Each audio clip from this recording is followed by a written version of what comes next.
Hyvät ystävät, Дорогие друзья, viime viikolla Suomen eduskunta teki tavattoman merkittävän päätöksen. на прошлой неделе наш парламент Финляндии вынес очень важное для нас решение. Hanhinkiveen Pohjanmaalle rakennetaan uusi ydinvoimala. У нас на севере страны будет строиться новая атомная станция. Se on varmasti tällä hetkellä ylivoimaisesti suurin ja kallein venäläis-suomalainen yhteishanke, yhteisarvoltaan jopa 7 miljardia euroa.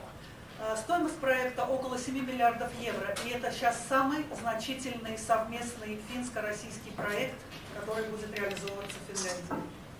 Rakennusteollisuus järjestönä on tehnyt Rosatomin koulutusorganisaation kanssa yhteistoimintasopimuksen Moskovassa kesäkuussa tänä vuonna.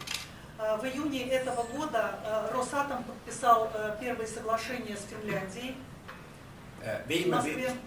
Viime viikolla me teimme yhteistoimintasopimuksen Venäjän rakentajaliiton Pietarin osaston kanssa Smolnassa, Pietarissa.